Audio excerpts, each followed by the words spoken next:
आणि यावरच आता संजय राऊतांनी खोचक टोला लगावलाय, मिश्किल टिप्पणी केली आहे. वंचितचे जर 50 ते 60 आमदार येत असतील तर विचार करू, असं संजय राऊत म्हणाले. प्रकाश आंबेडकरांना हा टोला संजय राऊतांनी लगावलाय.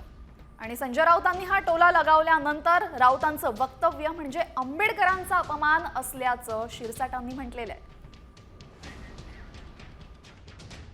प्रकाश आंबेडकर हे एक लोकशाही मानणारे नेते आहेत.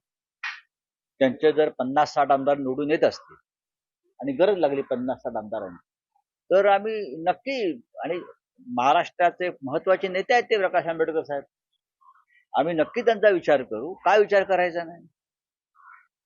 लोकसभेला सुद्धा आम्ही प्रयत्न केला, ते आमच्यावर राहावेत. विधानसभेसाठी आम्ही आंबेडकर साहेबांचा प्रयत्न केला. त्यांचंच म्हणणं आहे की ज्यांची सत्ता आहे त्यांच्यावर राहणार. आमची सत्ता येते, त्याच्यामुळे आंबेडकर साहेब आमच्याबरोबर नक्की राहतील. संजय राऊतनी हे त्यांना दिलेला त्यांचा टोमणे किंवा त्यांचा केलेला हा अपमान आहे. मला वाटतं अशा प्रकारे एखाद्या नेत्याचा अपमान करणं हे गैर आहे. एकेकाळी त्यांचे पाय धरायला, पाय चेपायला हेच लोक गेले होते. त्यांना हाजी करायला हेच लोक गेले होते. आणि अशा एका बाबासाहेबांच्या नातूचा अपमान हा तमाम दलित समाजाचा अपमान आहे असं मी मानतो.